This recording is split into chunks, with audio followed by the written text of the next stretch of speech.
Hi guys, welcome to all. இன்னைக்கு இந்த செஷன்ல நம்ம என்ன பார்க்க போறோம் அப்படின்னு பார்த்தீங்கன்னா ஆல்ரெடி விசை மற்றும் அழுத்தம் அப்படின்றது நம்ம ரெண்டு கிளாஸ் பார்த்துருக்கோம். அதோட கண்டினியூட்டியா தேர்ட் பார்ட் நம்ம இப்போ பார்க்குறோம். ஸோ அதில் வரக்கூடிய உராய்வை பற்றி பார்க்குறோம். உராய்வோட விளைவுகள் என்னென்ன அப்படின்னு பார்த்தீங்கன்னா உராய்வு அப்படின்றது இயக்கத்தை எதிர்க்கிறது. ஓகேவா? உராய்வு அப்படின்னா என்ன? இயக்கத்தை எதிர்க்கும். ஃபர்ஸ்ட் திங், உராய்வு அப்படின்றது ஒரு பொருளும் இன்னொரு பொருளும் டச் ஆகிறதுங்க. ஃபார் எக்ஸாம்பிள், ஒரு வண்டி ஓடுது அப்படின்னா அதோட வீல் வந்துட்டு உராய்வு விசையினால தான் போகுது. அதே போல் நம்ம நடக்கிறதுக்கு உராய்வு விசை தான் காரணம். ஸோ இப்படி ஒவ்வொரு விஷயத்துக்கு பின்னாடியுமே இந்த உராய்வு விசை அப்படின்றது இருக்குது.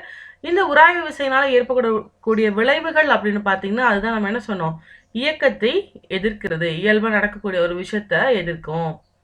அதே போல் உராய்வினால தேய்மானத்திற்கு வழிவகுக்குது. உராய்வு அதிகமாக ஏற்படும்போது என்ன ஆகும்? தேய்மானம் ஏற்படும். ஸோ உராய்வு வெப்பத்தை உருவாக்குகிறது. நல்லா கவனிங்க, 3 விளைவுகள் சொல்லியிருக்கோம். 1 உராய்வு இயக்கத்தை எதிர்க்கிறது, 2 தேய்மானத்தை உருவாக்குகிறது, 3 வெப்பத்தை உருவாக்குகிறது. கிளியர்? நெக்ஸ்ட் திங், உராய்வுகளோட வகைகள்ங்க. இந்த உராய்வுகளின் வகைகளை ஃபர்ஸ்ட் மேஜர் கேட்டகரியை நம்ம 2 வகையாக பிரிப்போம். 1 நிலையான உராய்வு, 2 இயக்க உராய்வு.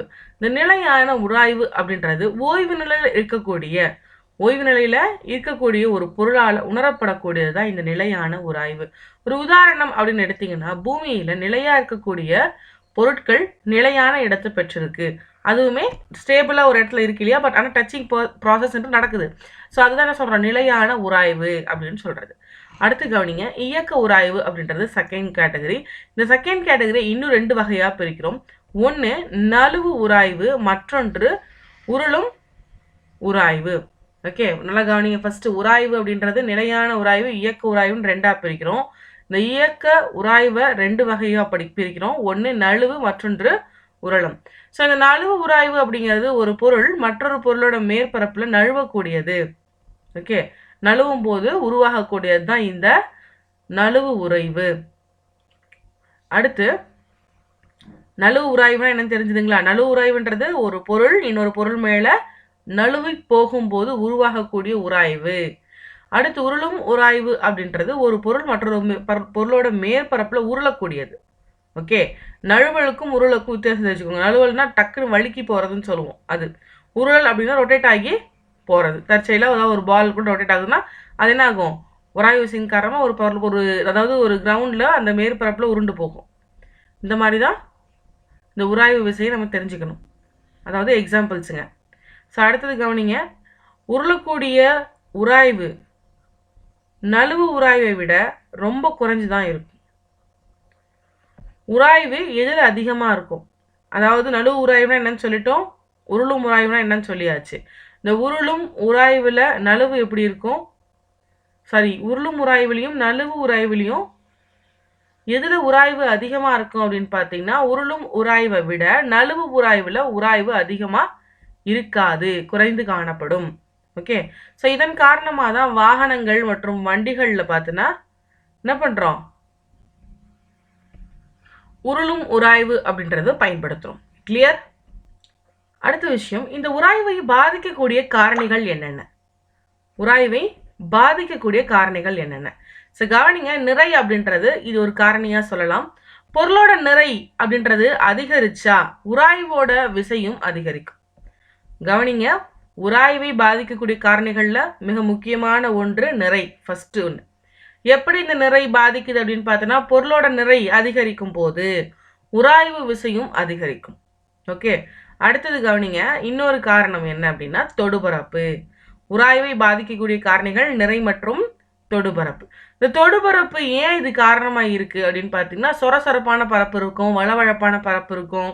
ஓகே, ஸோ அப்போ சொரசொரப்பான பரப்பில் பார்த்தீங்கன்னா உராய்வு விசை அப்படின்றது அதிகமாக இருக்குங்க. வளவளப்பான பரப்பு அப்படின்னு எடுத்தீங்கன்னா உராய்வு விசை கம்மியாக இருக்கும். ஓகே, இது ரொம்ப முக்கியம், நல்லா கவனிச்சுக்கோங்க. சொரசொரப்பாக இருக்கக்கூடிய சர்ஃபேஸ் ஏரியாவில் உராய்வு அப்படின்றது அதிகமாக இருக்கும். வளவழப்பாக இருக்கக்கூடிய ஏரியாவில் உராய்வு விசை அப்படின்றது குறைவாக இருக்கும். அதே போல் தொடுபரப்பு அதிகமாக இருந்துச்சு அப்படின்னா உராய்வும் அதிகமாக இருக்கும். கிளியர்? நிறை அதிகமாக இருந்தாலும் என்ன ஆகும்? உராய்வு விசை அதிகமாக இருக்கும்.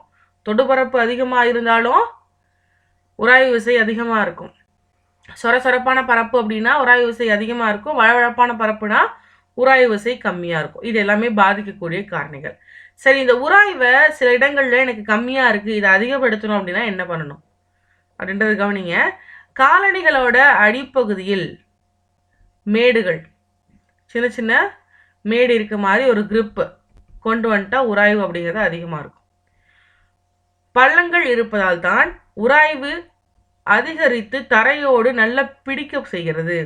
ஓகே, நல்லா கவனிங்க. குட்டி குட்டி மேடு பள்ளம் வருது இல்லையா ஸ்லிப்பர்ஸில், அடியில் பார்த்தீங்கன்னா ஒரு அச்சு மாதிரி ஒரு ட்ரேஸ் மாதிரி இருக்கும். ஸோ அது இருக்கனால தான் என்ன ஆகுதுன்னு சொல்கிறாங்க, உராய்வு அப்படிங்கிறது அதிகமாக இங்கே இருக்குது. கிளியர்? இது உராய்வு அதிகரிக்கிறதுக்கான வழி. ஸோ இது எல்லாமே வழிகள் தான் சொல்கிறோம். கவனிங்க, காலனி செருப்பில் வந்து அடிப்பரப்பில் இந்த மாதிரி மேடுகளையும் பள்ளங்களையும் உருவாக்கணும் அப்படின்னா உராய்வு அதிகரிக்க முடியும். இதெல்லாம் உதாரணங்கள், எங்கெங்கே எப்படி உருவாக்குறாங்கன்றது. இதே டயர்கள் அப்படின்னு எடுத்திங்கன்னா வாகனங்களோட டயர்களில் பார்த்தீங்கன்னா கோடுகள் இருக்குங்க. வண்டிகளோட டயரில் என்ன இருக்குது, கோடு இருக்குது. இந்த கோடு என்ன ஆகும், பள்ளங்கள் என்ன பண்ண உராய்வு விசையை அதிகப்படுத்தி தரையோட நல்ல ஒரு பிணைப்பை ஏற்படுத்தும்.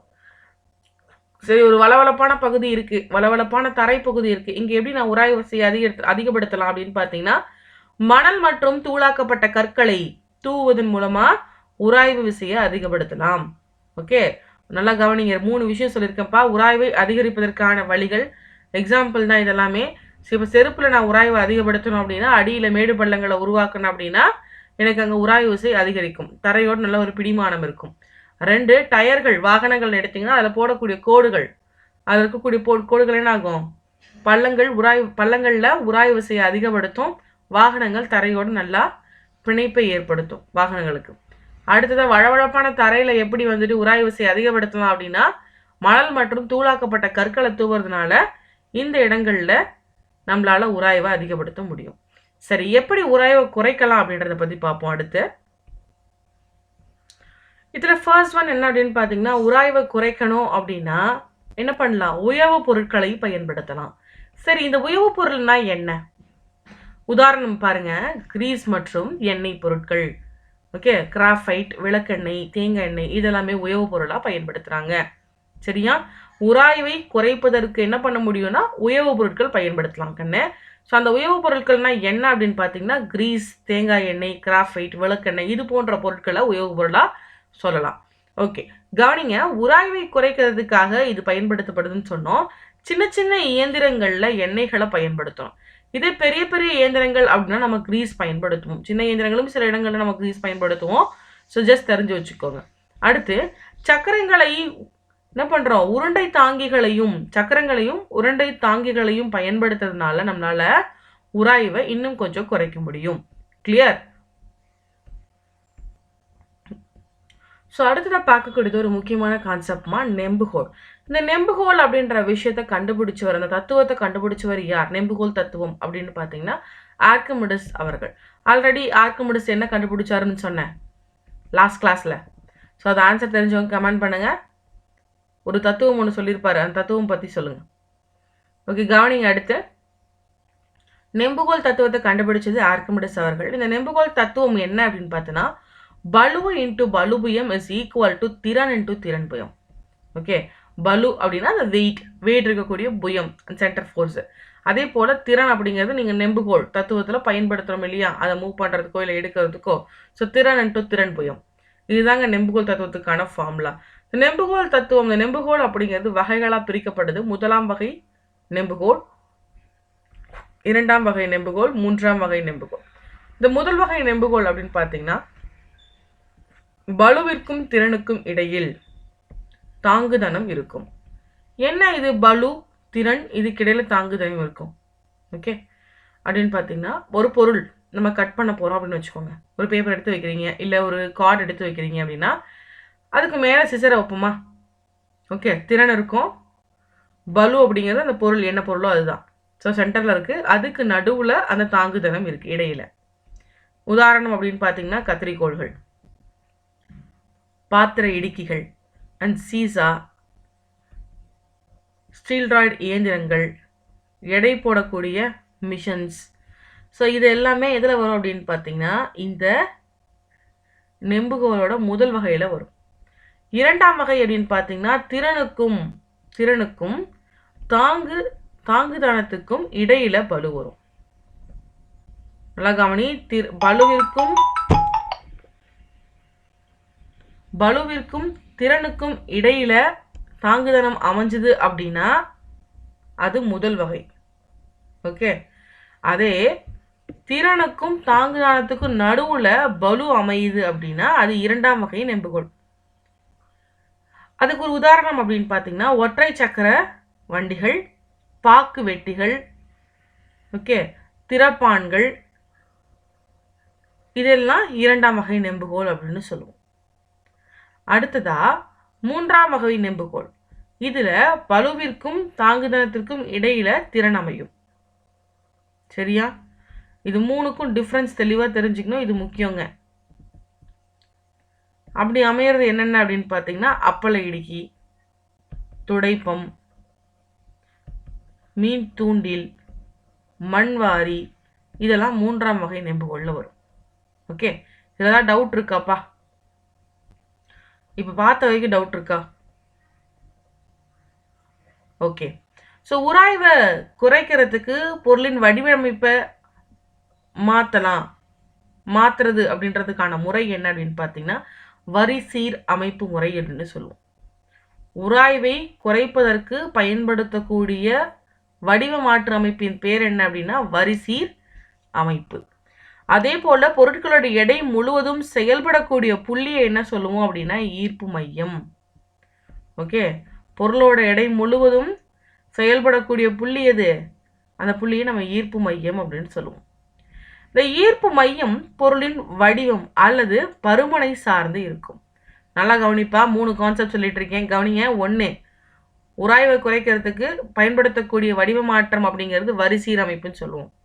2, எடை முழுவதையும் செயல்படுத்தக்கூடிய புள்ளியை தான் ஈர்ப்பு மையம் அப்படின்னு சொல்கிறோம்.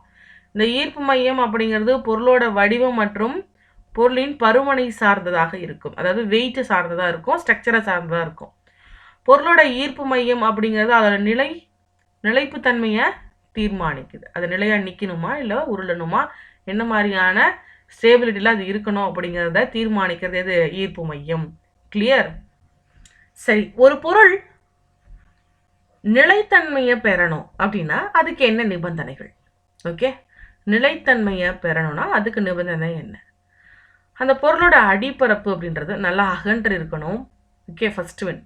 செகண்ட் ஒன், ஈர்ப்பு மையம் அப்படின்றது தாழ்வாக இருக்கணும். பொருளோட அடிப்பரப்பு அகன்று இருக்கணும், ஈர்ப்பு மையம் தாழ்வாக இருக்கணும்.